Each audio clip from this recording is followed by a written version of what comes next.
정신과 의사 스카펙이 쓴 아직도 가야 할 길을 보면 사람은 누구나 해결해야 하는 어려운 일들이 있다고 말합니다. 그러나 사람들은 대부분 어려운 일을 다음으로 미루고 즐거운 일을 먼저 한다는 것입니다. 그래서 실제로 즐거운 일을 하면서도 마음이 편치 않다고 합니다. 이런 태도로 살아가게 되면 삶의 질이 자연스럽게 떨어질 수밖에 없는 것이죠. 스카펙은 즐거움을 뒤로 미루는 것을 능력이라고 말하고 있습니다. 바로 즐거움을 뒤로 미루는 능력이 우리에게 필요하다는 것이죠. 즐거움을 잠깐 뒤로 미루고 힘든 일을 먼저 하라고 조언합니다. 즐거움을 미루는 능력은 일상을 크게 변화시키는데요. 자신의 예를 들어서 설명합니다. 자신은 기계에 대해서 아무것도 모르는 기계치라고 소개를 합니다. 이 기계에 문제가 생기면 늘 조금도 고민하지 않고 기술자에게 맡겼다는 것입니다. 어느 날 잔뜩 깎는 기계를 고치고 있는 이웃을 이렇게 보게 되는데요. 그에 다가가서 이렇게 말을 건넸다고 합니다. 정말 대단하시네요. 이 기계를 어떻게 이렇게 잘 고치시냐? 그렇게 묻습니다. 그랬더니 대뜸 이웃은 퉁명스럽게 이렇게 대답했다고 합니다. 기계를 고치지 못하는 것은 시간을 들여서 해보려 하지 않았기 때문입니다. 라는 말입니다. 그 말을 듣고 잠시 기분은 나빴지만 이웃의 그 말이 스카펙의 그 마음에 새겨졌다고 말하고 있습니다. 그리고 얼마 후에 환자의 차가 고장나서 꼼짝 못하는 그런 난처한 일이 벌어졌는데 스카펙이라고 하는 이 사람이 차에 대해서 알겠습니까? 전혀 모르죠. 그런데 이웃이 자신에게 했던 말, 시간을 들여 해보려 하지 않았기 때문이라고 하는 그 말이 마음에서 떠올라서 그 사람은 이 스카펙은 차 밑으로 들어가서 이 브레이크 상태를 이렇게 보았다고 합니다. 이 상태를 천천히 들여다보니까 연결선의 원리가 보이기 시작했고 제동장치가 이렇게 있는데 거기에 걸려있는 걸쇠가 있는데 그것을 손가락으로 살짝 밀면 되겠다 싶어서 밀었더니 정말로 문제가 해결되었다는 것입니다. 그는 이 타이어 바닥에서 중요한 깨달음을 하나 얻었습니다. 지금까지 자신이 기계를 다루지 못했던 것은 유전적인 무능함의 문제가 아니라 바로 선택의 문제였다는 것입니다. 문제를 해결하는 쪽이냐 아니면 다른 사람에게 맡겨버리는 것이냐, 먼저 무엇을 선택하느냐에 따라 삶의 태도가 또 삶의 환경이 달라졌다는 것입니다.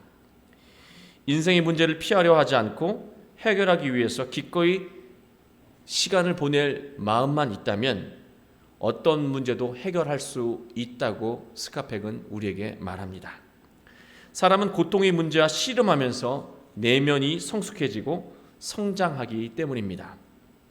그러나 문제를 해결하기 위해서 시간을 들이지 않거나 막연히 어떻게 해결되겠지 하면서 그때마다 즐거운 일을 먼저 하며 살게 되면 문제는 절대로 해결되지 않는다는 거예요.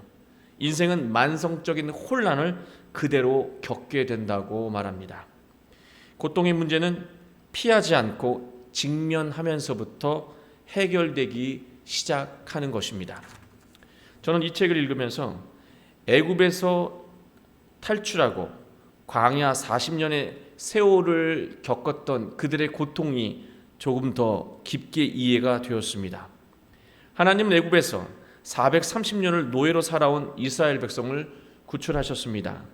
하나님은 백성들을 애굽에서 탈출시키신 후에 곧바로 가나안 땅으로 인도하지 않으시고 광야와 황무지에서 고통의 시간을 겪게 하셨습니다. 백성들은 이러한 하나님의 뜻을 이해하지 못했습니다. 하나님의 뜻을 모르는 백성들은 계속해서 불평했고 불평은 불신으로 이어졌습니다. 광야에서 가나안 땅으로 가는 길은 여러분이 잘 아시는 것처럼 몇 주 되지 않는 멀지 않은 길입니다. 가까운 거리이죠. 이스라엘을 구출하기 위해 수많은 기적도 행하셨으며 그대로 가나안에 들어가게 할 수 있었음에도 불구하고 왜 그들을 이렇게 불평의 상황 속에 놓이게 했을까요? 오히려 일찍 들어가게 했다면 그들은 하나님께 더 감사하며 하나님에 대한 더 깊은 믿음을 갖게 되었을 텐데 말이죠. 하나님은 놀라운 기적으로 이스라엘을 애굽에서 구하셨습니다. 이제 광야에서 겪게 되는 고난의 문제는 하나님만의 문제가 아니라 이스라엘이 직접 극복해야 하는 문제였던 것입니다. 그럼에도 하나님은 자기 문제를 해결하듯이 이스라엘 백성에게 물과 구름기둥, 불기둥, 만나와 메추라기를 공급하시면서 보호하셨습니다. 이스라엘 백성이 하나님을 원망했다라고 하는 것은 고통의 문제를 회피하는 삶의 태도입니다.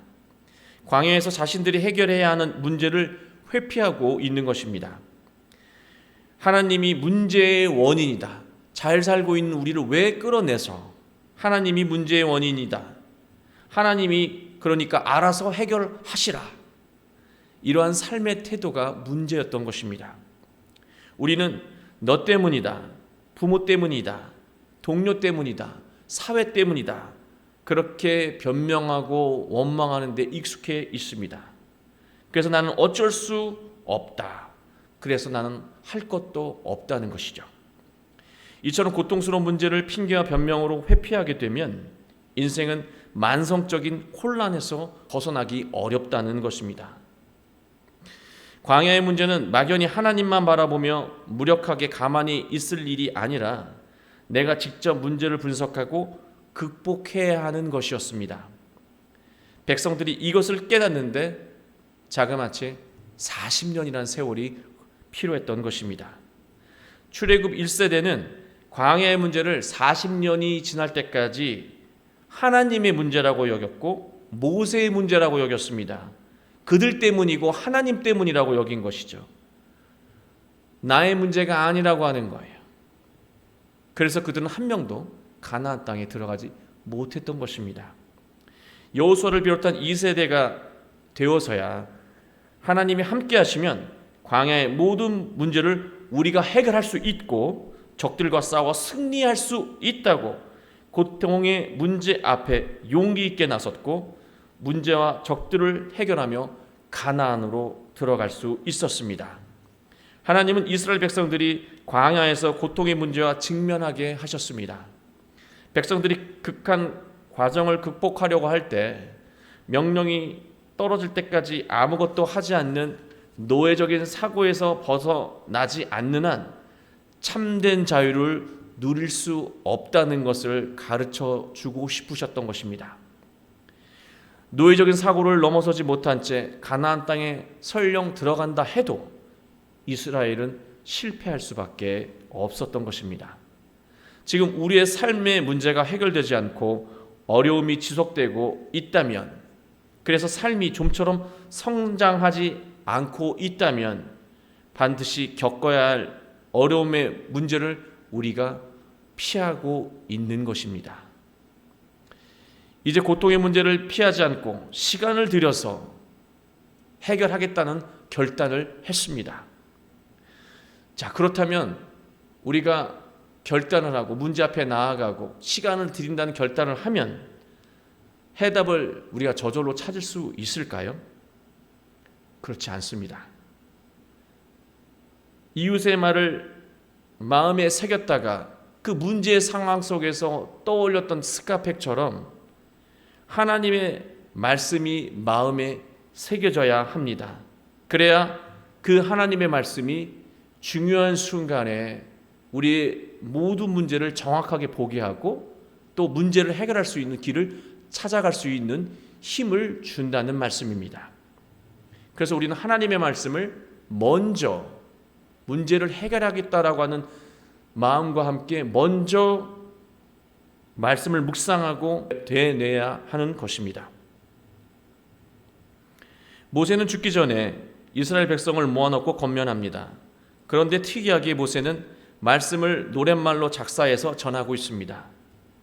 우리가 공부할 때 잘 이해가 되지 않는 내용이 있으면 노랫말로 만들어서 불렀던 것, 그래서 머릿속에 각인시켰던 것 기억하지 않으십니까?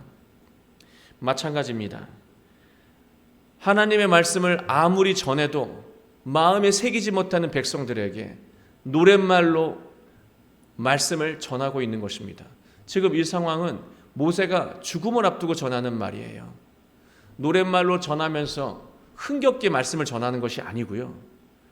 지금 이 마지막 순간에 이 귀한 말씀을 마음에 새기지 않으면 안 된다라고 하는 절박한 마음으로 이 말씀을 노랫말에 맞춰서 가르친 거예요. 잊지 말라고요. 그리고 여러분이 잘 아시는 것처럼 신명기라고 하는 말씀은요, 하나님의 명령을 반복했다라고 하는 뜻입니다. 반복한 이유가 무엇입니까? 자주 읽기 때문에 그렇습니다. 반복해야 하나님의 말씀이 마음속에 새겨지기 때문입니다. 모세는 하나님의 말씀을 노랫가사에 붙여서 불렀고 백성들은 그 노랫말을 들으면서 마음에 새길 수 있었습니다. 고린도전서 10장 13절을 보면 사람이 감당할 시험 밖에는 너희가 당한 것이 없나니 오직 하나님은 미쁘사 너희가 감당하지 못할 시험 당함을 허락하지 아니하시고 시험 당할 즈음에 또한 피할 길을 내사 너희로 능히 감당하게 하시느니라. 하나님은 우리에게 새겨진 말씀을 떠올리게 하시고 또 그 새겨진 하나님의 말씀은 문제를 바라보는 시선을 성숙하게 만듭니다. 세상의 관점으로 문제를 보게 되면 답도 세상의 방식, 임기응변 아니면 순간적인 덮는 방법으로 문제 답을 찾게 되죠. 그러나 하나님의 말씀으로 문제를 바라보면 하나님의 말씀 안에서 답을 얻게 된다는 말씀입니다. 10절 11절 말씀을 보면 백성들이 광야의 극한 상황을 겪는 동안 하나님이 어떻게 하셨는지 설명하고 있습니다. 여호와께서 그를 황무지에서, 이 그는 9절에서 말하는 이 야곱입니다. 짐승이 부르짖는 광야에서 만나시고 호위하시며 보호하시며 자기 눈동자같이 지키셨도다. 여러분, 야곱이 누구입니까? 이스라엘이라고 하는 나라의 이 조상 아닙니까? 야곱의 이름이 바로 이스라엘 아닙니까? 이스라엘이 힘들고 어려울 때, 그 광야에서 눈물을 흘릴 때 그와 함께 하시면서 그를 생명의 길로 인도해 주셨다는 것을 백성들은 오래전부터 들어왔습니다. 그 들어온 말씀을 잊지 말고 마음에 다시 새겨서 위기의 순간, 어려운 문제 앞에 놓일 때마다 기억하라고 하는 것입니다. 왜 하나님께서 함께 하시고 은혜를 베푸셨다는 것을 기억하라고 했을까요? 사람은 고통을 겪을 때요, 외로움과 함께 두려움을 느끼게 됩니다. 이 문제는 세상에서 나 혼자만 겪게 되는 그런 문제라고 여기게 되고, 문제에 대한 버거움을 느끼게 될 때마다 우리는 더 큰 두려움을 느끼게 되는 것이죠. 사람이 외로움과 두려움에 짓눌리게 되면 문제를 정확하게 볼 수 있는 분별력을 상실하게 됩니다. 눈에 잡히는 대로 쉬운 길을 선택하게 되죠. 그래서 그 상황과 문제를 더 악화시키는 결과를 초래하게 됩니다. 그러나 우리가 문제 앞에 놓였을 때, 어려움을 겪을 때, 심적으로 외로움에 짓눌릴 때, 그래서 하나님이 느껴지지 않을 때 정신을 바짝 차리고 하나님을 기억하고 하나님의 은혜를 되새기는 것입니다. 내가 지금 고통 때문에 하나님이 느껴지지 않고 하나님이 계시지 않은 것 같지만 지금 이 순간 속에서도, 나와 이 비슷한 광야의 순간 속에서도 우리의 조상 야곱, 그 조상을 지키셨던 하나님이 있으셨던 것처럼 지금도 하나님이 나를 지키고 있다라고 하는 걸 잊지 말라고 하는 거예요. 그러면 우리는 마음의 평정을 되찾을 수 있습니다. 그렇게 되면 외로움과 두려움에서 벗어날 수 있고, 그러면 우리는 다시 분별력을 회복해서 온전한 말씀의 순종으로 그 문제를 극복할 수가 있는 것이죠. 우리가 문제를 경험하고 또 위기를 겪게 되고 또 그 안에서 외로움과 당황스러움과 두려움을 느낄 때 제일 먼저 해야 되는 것은요, 하나님의 은혜를 먼저 기억하고 말씀 앞으로 다가가는 것입니다. 11절 말씀, 마치 독수리가 자기의 보금자리를 어지럽게 하며 자기의 새끼 위에 너풀거리며 그의 날개를 펴서 새끼를 받으며 그의 날개 위에 그것을 엎는 것 같이. 지금 이 장면은요, 독수리가 벼랑 끝에 있는 이 둥지에서 새끼들을 떨어뜨리는 그런 장면입니다. 이게 무슨 장면이냐면 어미 독수리가 새끼 독수리에게 홀로서기 과정을 시키는 거예요. 이 홀로서기 과정은 어미 입장에서 봤을 때는 힘들지만 반드시 해야 되는 것입니다. 새끼를 위해서 반드시 해야 되는 과정인 거예요. 그러나 새끼 입장에서는 어미가 갑자기 돌변해서 자신을 인생 최대의 위기에 몰아넣는 것처럼 느낄 수 있는 것이죠. 벼랑에 있는 둥지에서 떨어진 새끼 독수리, 이 인생 최대의 이 절망의 순간, 이 위기의 문제 앞에서 이 문제가 내가 해결해야 되는 나의 문제라고 여기는 새끼 독수리는 최선을 다해서 날갯짓을 하고 다시 차올라 상승 기류를 타게 될 것입니다. 그렇게 되면 그때부터 그 새끼 독수리는 새끼 독수리가 아니라 어미 독수리처럼 자신을 보호하며 살아갈 수 있는 그런 성숙한 독수리가 되는 것이죠. 그러나 반면 그냥 떨어지는 독수리, 이 문제가 내가 해결해야 될 인생의 문제가 아니라고 여기고 어미 독수리가 해결해야 될 문제라고 여기는 독수리는 어떻게 될까? 당연히 독수리가 새끼 독수리를 보호하는 것처럼 하나님도 자기 문제가 아니라고 투정 부리는 백성들을 구하시고 보호하셨습니다. 그러나 가나안 땅으로 들어가게 하지는 않으셨습니다. 성숙한 의식을 가져야 가나안 땅에 가서 행복하게 살 수 있는데 그것이 준비되지 않은 백성들, 여전히 이 문제가 내 문제가 아니라 하나님의 문제고 모세의 문제고 너의 문제라고 여기는 백성들은 그곳에 들어가지 못했습니다. 그들은 40년 광야 세월 동안에 홀로서기 연습만 하다 그 인생을 마감하게 된 것이죠.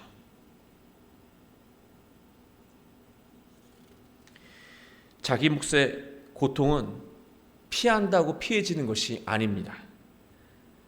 직접 마주하고 하나님의 말씀으로 나아갈 때 해결된다는 사실을 기억하시기 바랍니다. 7절, 옛날을 기억하라. 역대 연대를 생각하라. 내 아버지에게 물으라. 그가 내게 설명할 것이요 내 어른들에게 물으라. 그들이 내게 말하리라.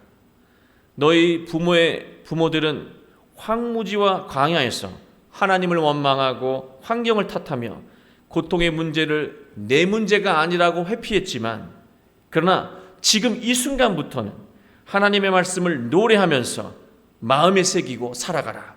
그러면 결정적인 순간마다 말씀이 너희의 영적인 시야를 넓히고 그 말씀이 생명의 길로 인도할 것이라고 모세는 백성들에게 전하고 있는 것입니다. 12절, 여호와께서 홀로 그를 인도하셨고 그와 함께 한 다른 신이 없었도다. 여러분, 우리는 분명 인생 속에서 수많은 문제 앞에 직면해 있습니다. 문제가 없는 사람이 없는 것이죠. 그러나 그 문제를, 그 고통의 문제를 세상의 시선으로 바라보면 아까 말씀드리는 것처럼 세상의 답으로 그 문제를 해결하려고 할 수밖에 없습니다. 그러면 문제는 더 악화되는 거예요. 해결되지 않습니다.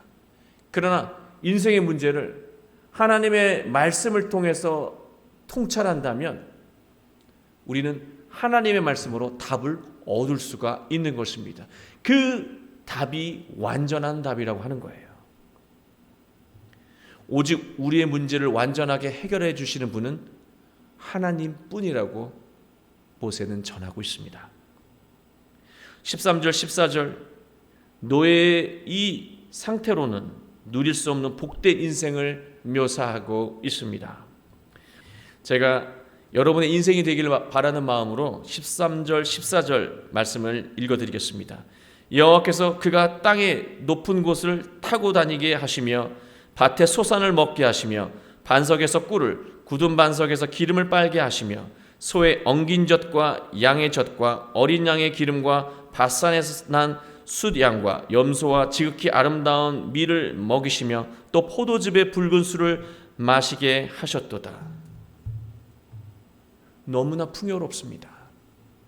너무나 충만한 인생입니다. 모든 문제 앞에서 하나님의 말씀을 기억하고 하나님의 말씀으로 문제를 바라보며 이런 충만한 인생이 되길 축원합니다.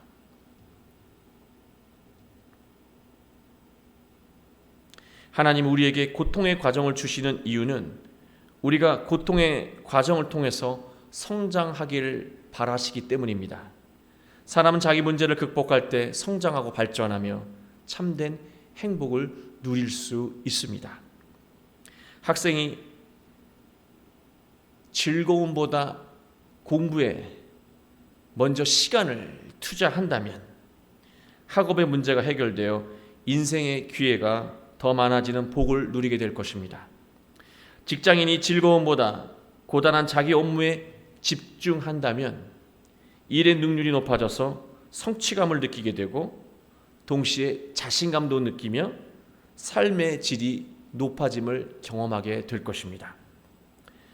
부모는 밖으로 나도는 일보다 먼저 자녀와 대화하는 시간, 자녀와 함께하는 시간을 많이 갖는다면 우리는 가정에서 더욱더 평화로운 그런 행복을 누리게 될 것입니다. 그러나 이러한 모든 문제 앞에 나오는 과정 그리고 시간을 들이기 전에 해야 할 것이 있습니다. 하나님의 말씀이 자연스러워질 때까지 하나님 앞으로 나아가는 것입니다. 그리고 하나님의 말씀이 마음에 새겨질 때까지 읽고 묵상하고 배우는 것입니다. 그리고 하나님의 말씀에 시간을 드리는 것입니다. 여러분, 하나님의 말씀에 시간을 드리는 것은요, 하나님을 위한 게 아니라 자기 자신을 위한 길입니다. 잊지 말아야 해요. 그러면 인생에서 겪게 되는 모든 고통의 문제는 괴로움으로 끝나지 않고요, 우리를 독수리처럼 비상하게 만드는 디딤돌로 변화될 것입니다.